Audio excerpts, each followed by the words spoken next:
사람이라는 말을 자주 씁니다. 유명한 사람. 유명은 한자로 있을 유자에 이름명자를 사용해서 문자 그대로 해석하면 이름 있는 사람 이런 말을 뜻하지. 이름 있는 사람. 뭐 이름 없는 사람이 누가 있겠습니까만 우리가 흔히 말하는 유명한 사람 그러면 이름이 널리 알려진 사람, 이름이 널리 잘 알려진 사람 이런 말을 뜻하고 있죠. 정치인, 재벌, 연예인, 스포츠, 스타 여러 분야에서 유명한 국내 인물들의 이름을 부리는 각종 매스컴, SNS를 통해서 많이 접하고 있습니다. 유명한 사람들이 많이 있죠. 선거철이 되면 수많은 정치인들이 자기 이름을 조금이라도 더 알리려고 온갖 노력을 기울이지 않습니까?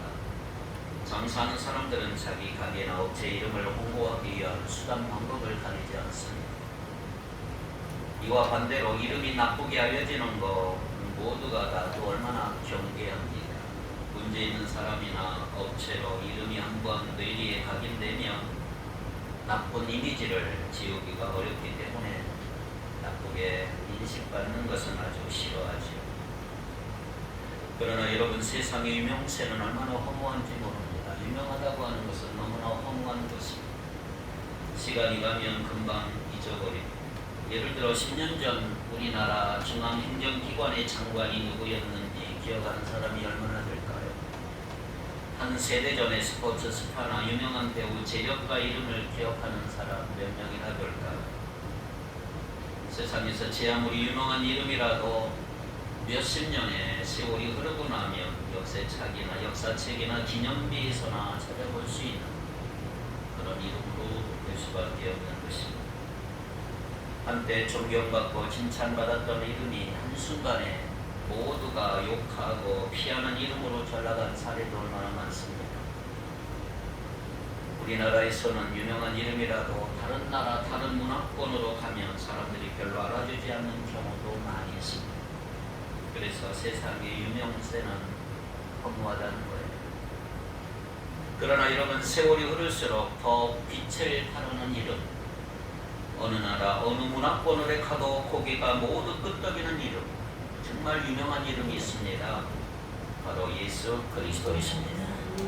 그분은 이 땅에 계실 때 베들레헴에서 500km 밖으로 나가보신 적이 한 번도 없지만 그러나 지금은 5대양 6대주 세계 어디를 가도 전 세계 어디를 가도 예수 이름을 모르는 사람은 없고 모르는 곳이 없습니다. 예수님은 이 땅에 계시면서 책 한 권 쓰신 적은 없지만 세상에는 이 땅의 그 어떤 인물보다 예수님에 관한 쓰인 책들이 얼마나 많은지 모릅니다. 그분은 노래 한 곡 짓지 않으셨지만 이 땅의 어떤 주제보다 예수님을 주제로 불린 노래가 많은 것을 여러분들이 아실 것입니다. 세계 역사는 예수님의 탄생을 기점으로 BC 기원 전 AD 기원 후로 나누어져 있습니다. 언어가 다르고 문화가 달라도 예수의 이름을 통해서 전 세계 형제 자매들이 함께 모여 이 시간 예배하는 것입니다. 그래서 예수의 이름이야말로 모든 이름 위에 뛰어난 이름인 것입니다. 위급상황에서 특별히 기도할 때 많은 목회자들이 이렇게 기도합니다. 예수의 이름으로, 예수의 이름을 선포합니다. 아픈 사람에게 나사렛 예수의 이름으로 치유를 받을지어다. 귀신을 쫓아낼 때에도 나사렛 예수의 이름으로 마귀는 물러갈지어다. 이렇게 선포하고 있는 것입니다. 예수의 이름에는 그만큼 하나님의 약속하신 능력이 있기 때문입니다. 코로나19 사태가 터진 지 2년이 다가오는데 지금까지도 우리는 사회적 거리두기와 마스크에서 벗어나지를 못합니다. 성도들이나 목회자들이나 이야기를 들어보면 힘들지 않은 인생이 하나도 없습니다.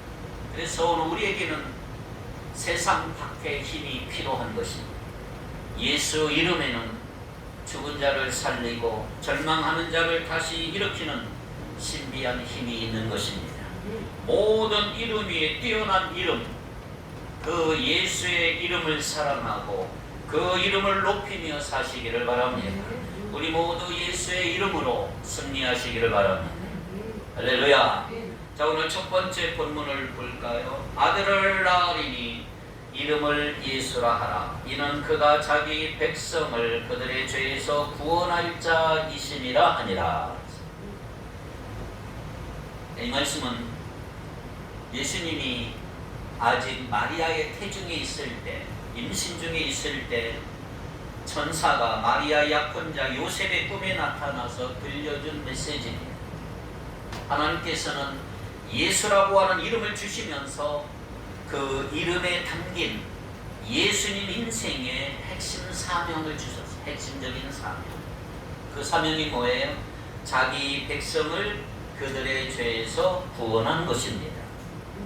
오늘 여러분들은 이 사실, 모든 그리스도인들과 모든 교회가 이 사실을 다시 한번 인식할 필요가 있습니다. 예수님의 핵심 사명은 뭐라고요? 자기 백성을 죄에서 구원하는 거예요. 이 사실을 확실하게 우리 모르니까 자꾸 예수님께 엉뚱한 기대를 하는 사람이 많아요. 사람들은 예수님이 자신의 병을 고쳐주기를 원하고, 쌓인 빚을 갚아주기를 원하고, 부부관계 문제를 상담해주기를 원하고, 내 자식 좋은 대학 보낼 수 있도록 컨설팅 해주기를 원하고, 좋은 직장을 알선해주거나 장사나 사업이 잘 되게 해주기를 원하고, 빈부격차 문제를 해결해 주기를 원하고, 환경을 보호해 주실 분으로 알고 있는 거지. 물론 예수님은 그 모든 문제를 다 해결하실 수 있어요. 그러나 중요한 게 있습니다. 예수님의 핵심 사명은 아니에요. 예수님의 핵심 사명은 뭐라고요? 우리를 죄에서 구원해 주시는 거예요. 마가복음 2장에 보니까 사람들이 중풍병자 한 사람을 예수님께 데리고 와요. 고쳐주기를 청하는 장면이 나옵니다. 그러나 예수님은 그 중풍병을 고쳐주기 전에 뭐라고 그랬어요? 마가복음 2장 5절에 보니까 예수께서 그들의 믿음을 보시고 중풍병자에게 이르시되 작은 자야 내 죄사함을 받았느니라. 내 죄사함을 받았느니라. 중풍병자는 육체의 병 치유가 급했는데 예수님은 죄 문제를 해결한 것이 더 급하고 더 중요한 것임을 보셨다는 거죠.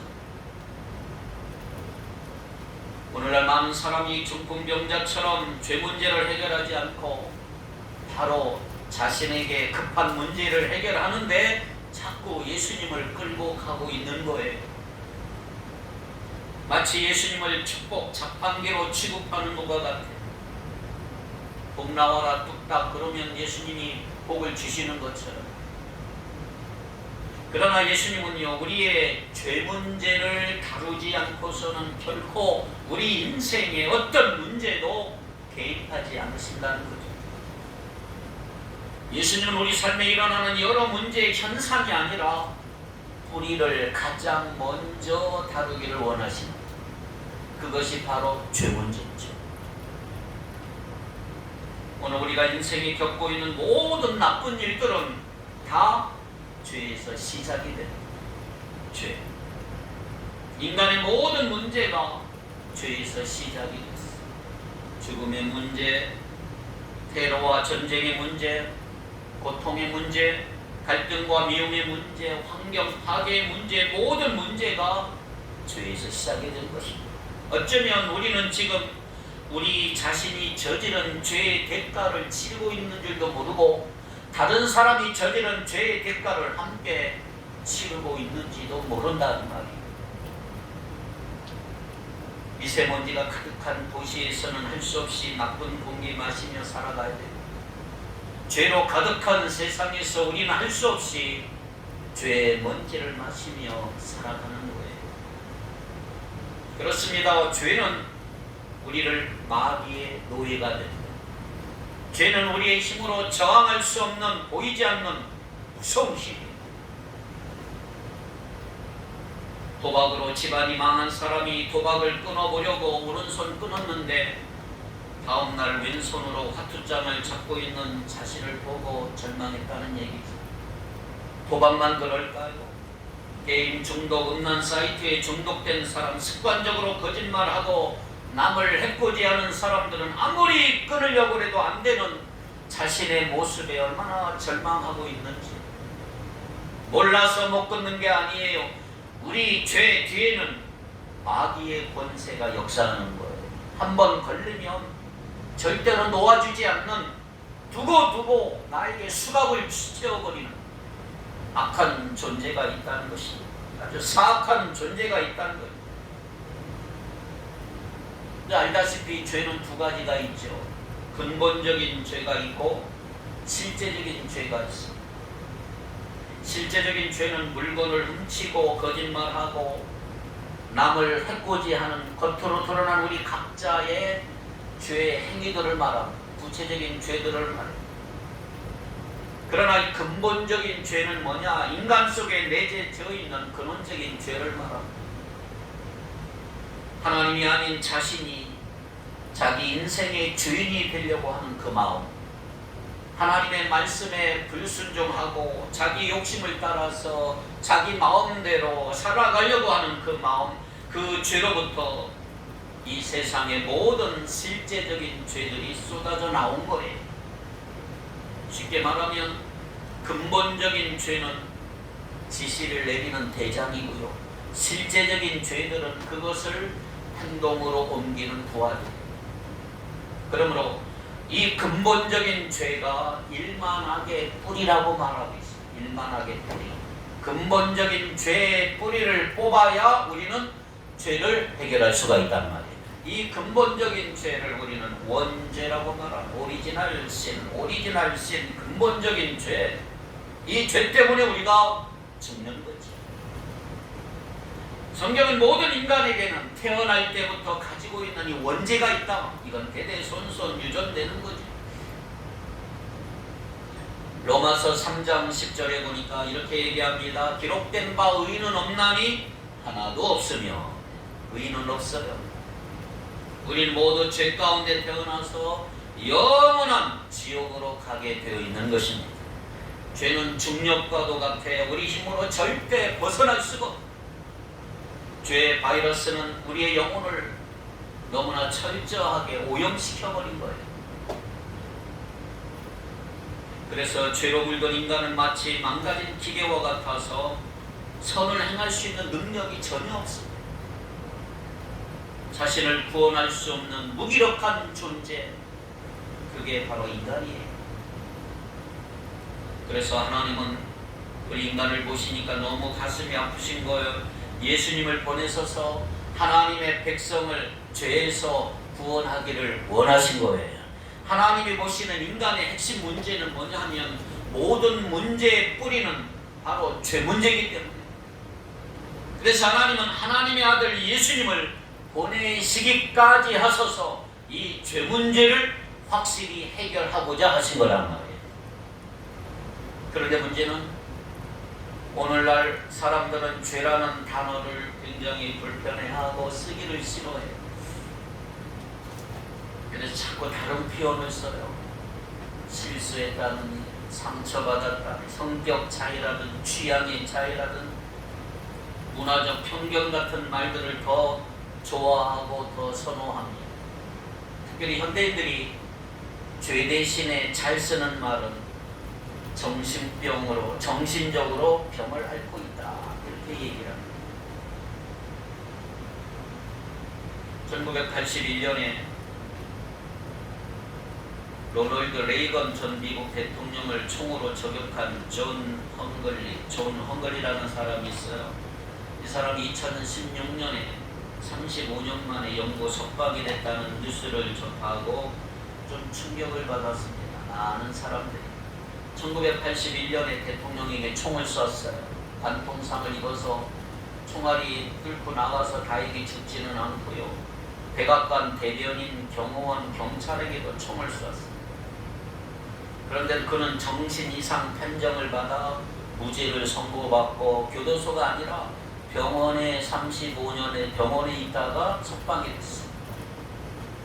생각해보세요. 사람 죽이려고 총을 쏴서 몇 명이 되는 사람들 대수술 받고 간신히 살아날 정도의 총상을 입혔으면 당연히 죄에 상응하는 벌을 받아야 되잖아요.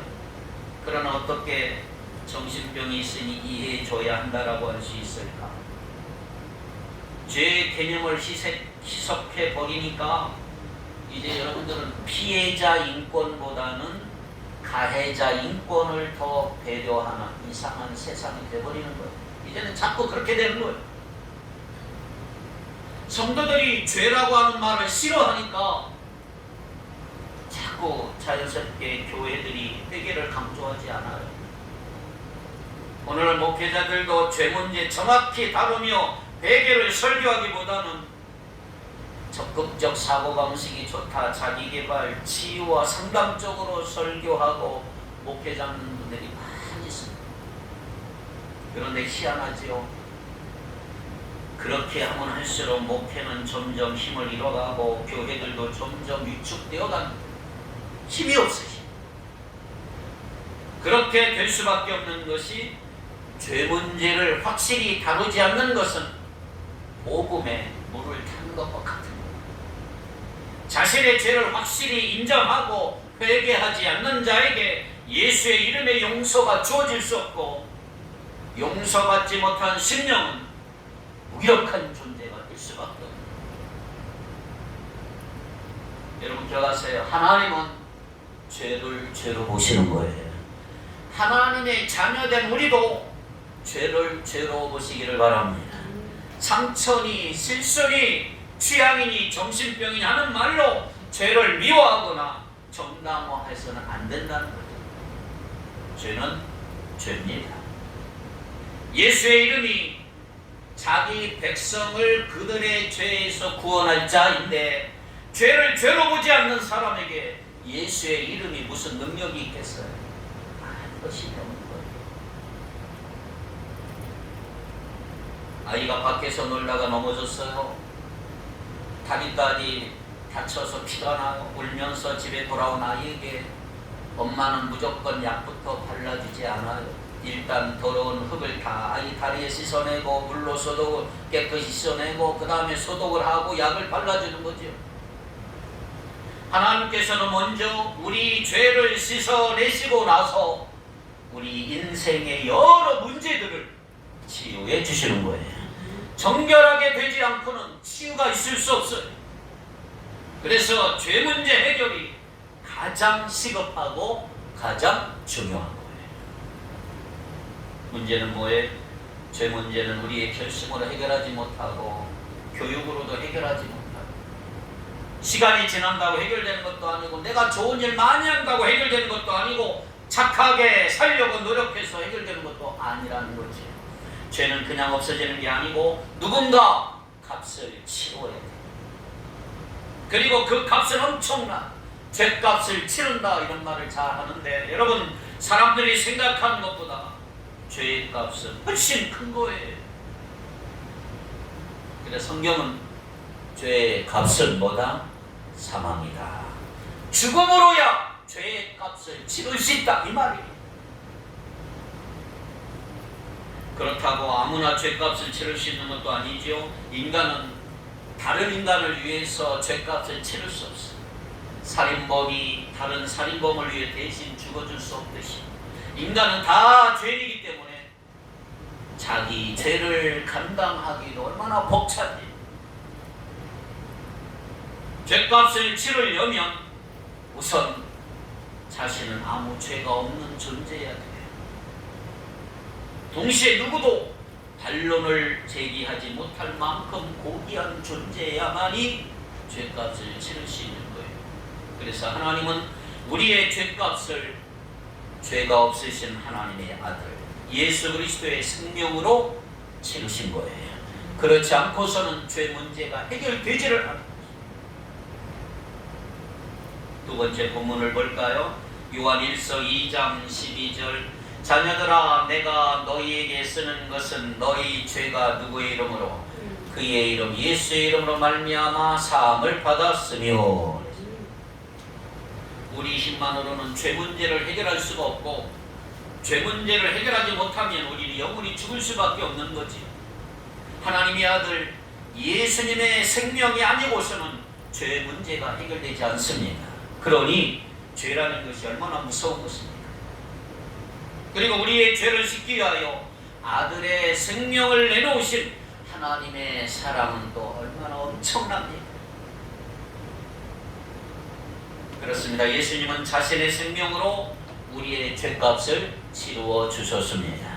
죄값을 치루어 주신 그분만이 우리를 용서할 수가 있는 거예요. 죄는 감출 수 있다고 감춰지는 게 아니지요. 죄는 반드시 용서받아야 합니다. 우리가 예수를 믿는 그 순간부터 죄에서 우리는 자유하게 될 줄 믿습니다. 그래서 마태복음 1장 21절에 그가 예수님이 자기 백성을 죄에서 구원할 자 그랬어요. 이 말을 잘 들어보세요. 죄에서 구원할 자. 미래형 동사로 되어 있어요. 이제 곧 태어나실 아기 예수가 성장해서 33년 후에 십자가에서 우리 죄를 위하여 돌아가시는 그 사건을 지금 말씀하고 있는 거지요. 죄에서 구원할 자. 예수님이 태어나기도 전에 하나님은 이미 예수님의 십자가 죽음의 미래를 우리에게 말씀해 주고 있는 거예요. 모든 사람은 다 살려고 세상에 태어나지만 그러나 2000년 전에 오신 예수님, 이 세상에 오신 하나님의 아들 예수님은 죽으려고 세상에 태어나신 것입니다. 자녀를 잉태하면 부모들은 아기의 태명도 지어주고 이 아이를 어떻게 내가 키울까, 아이를 어떻게 하면 이 아이가 어떻게 살았으면 좋겠다라는 꿈을 꾸지 않습니까? 그런데 예수님이 태중에 있을 때 하나님은 우리를 죄에서 구원하시기 위하여 예수님의 십자가 사건을 준비하시고 말씀하셨다는 거예요. 얼마나 엄청난 사건이에요. 예수의 이름을 우리에게 주시면서 하나님께서는 십자가 죽음을 말씀하셨습니다. 그러므로 예수의 이름에는 십자가 보혈의 사랑이 담겨져 있는 것입니다. 그러므로 우리는 예수의 이름을 함부로 대해서는 안 됩니다. 예수의 이름을 부를 때마다 우리를 위해 흘러주신 주님의 고귀한 십자가 사랑을 생각하시기를 바랍니다. 그 사랑을 결코 헛되이 하지 않겠다고 결심하십시오. 십자가 보혈의 능력 앞에 모든 어둠의 권세가 물러간다는 사실을 믿으십시오. 예수의 이름은 십자가 보혈의 은혜로 가득한 줄로 믿습니다. 그러나 예수님이 모든 사람의 죄 문제를 해결해 주시는 게 아니고 자기 백성을 그들의 죄에서 구원할 자다.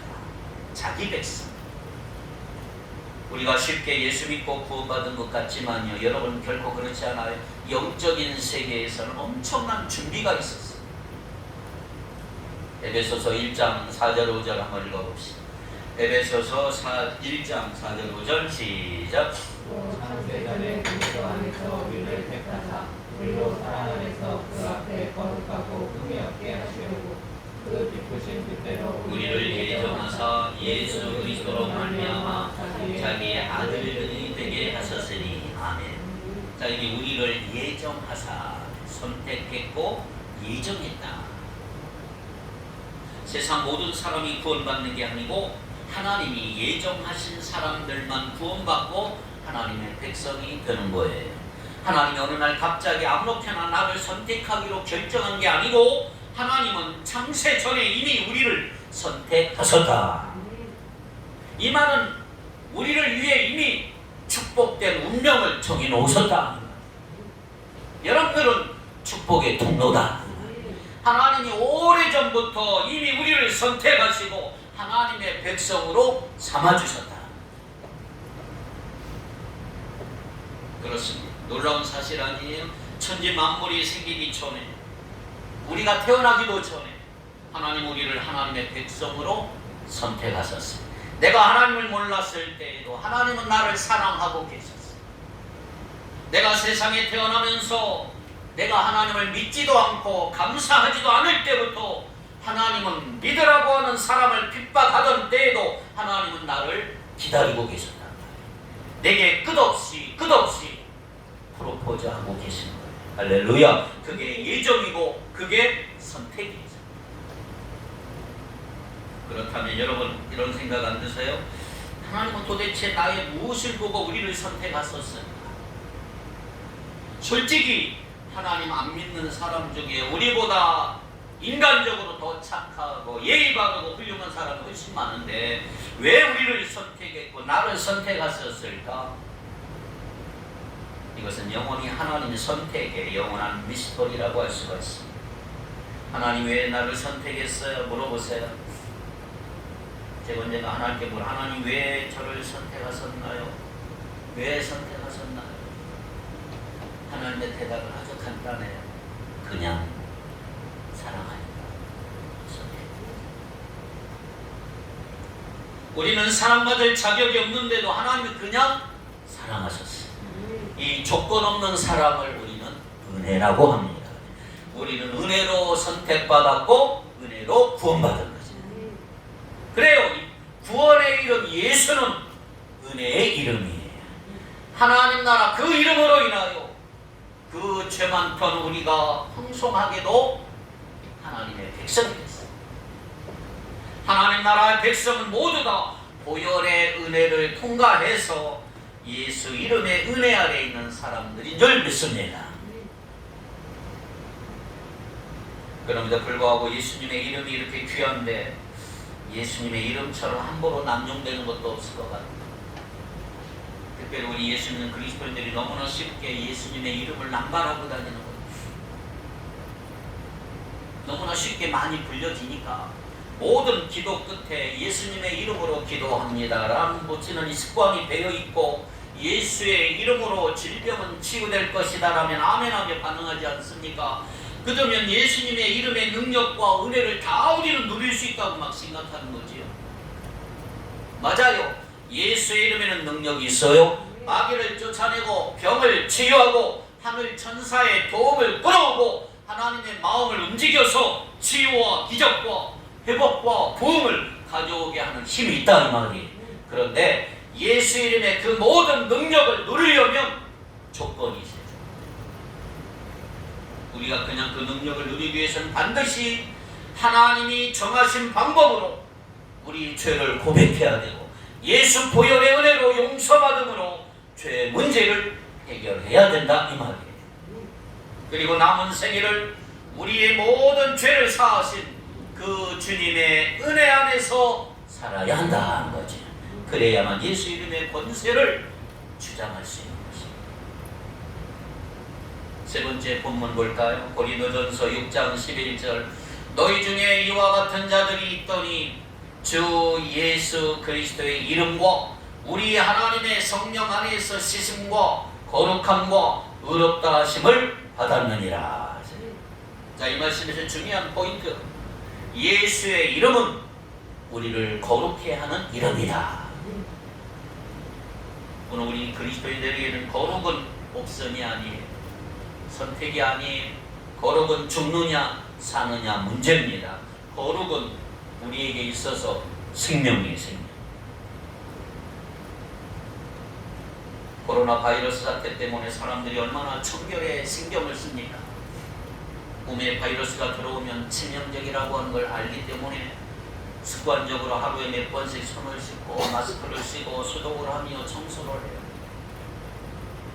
아프리카에는 지금도요 수많은 사람이 크고 작은 병으로 죽어가고 있는데 특별히 더럽기 때문에 더러운 물을 먹기 때문에 기본적으로 더러운 물만 정수하여 먹어도 엄청난 사망률을 절반 이하로 줄일 수 있다는 거죠.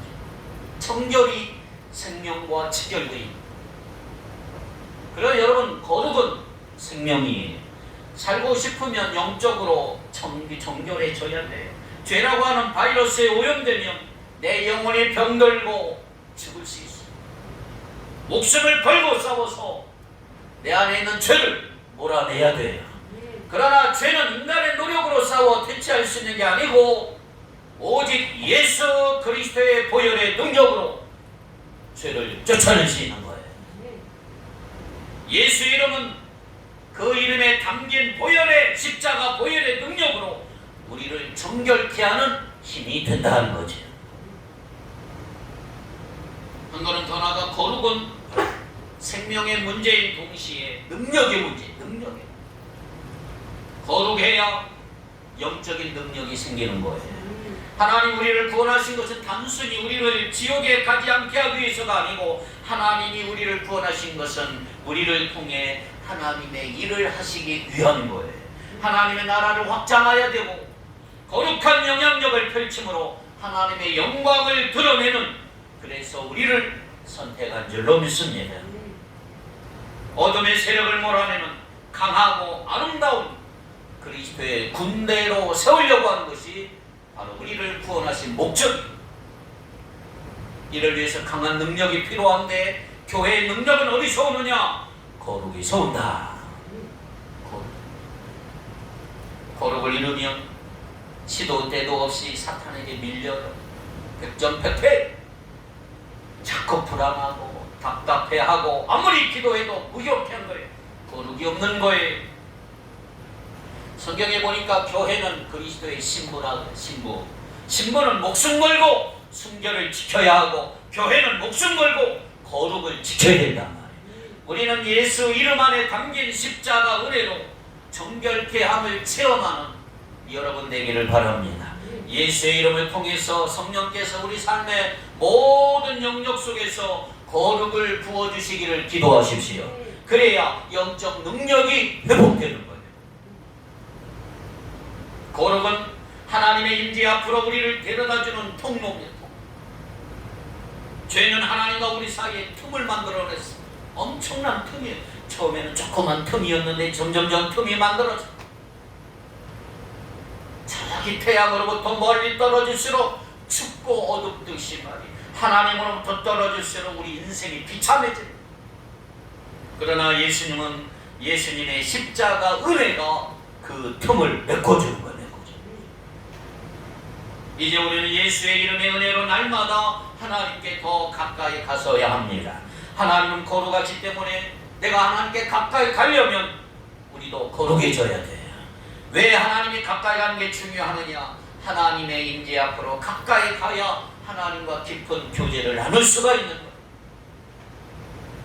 그래야 폭풍 가운데서도 마음이 평안하고 내 미래 가운데 불안하지 않고 하나님의 음성을 들어야 마귀의 속삭임을 떨쳐버릴 수가 있고 영적인 담대함과 평안함을 누릴 수가 있는 거예요. 하나님의 임재 앞에 모든 축복과 능력과 응답이 가득하기에 오늘 우리는 예수의 이름으로 항상 그 임재 앞으로 가까이 갈 수 있기를 축복합니다.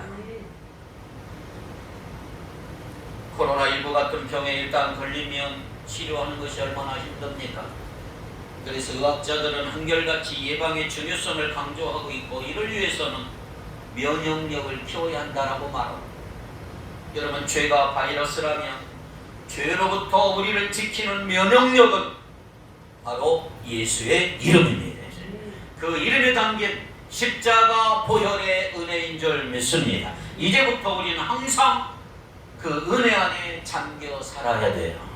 그것이 가장 안전해지는 길이고 가장 강해지는 길이라는 말이죠. 가장 빛나는 이름 예수.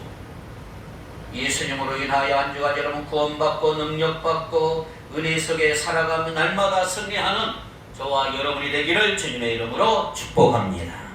기도합시다.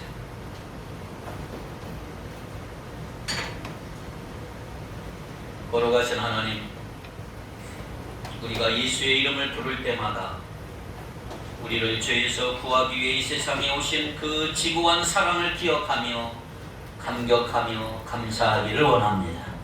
처음같이 붉은 우리의 죄는 예수님이 아니면 결코 해결될 수 없었기에 우리를 자유케 하며 우리를 거룩케 하는 이름 예수, 모든 이름에 뛰어난 그 이름 예수, 예수님을 사랑하고 찬양하게 하시고 그 예수님 한 분만 영광을 받아 주옵소서.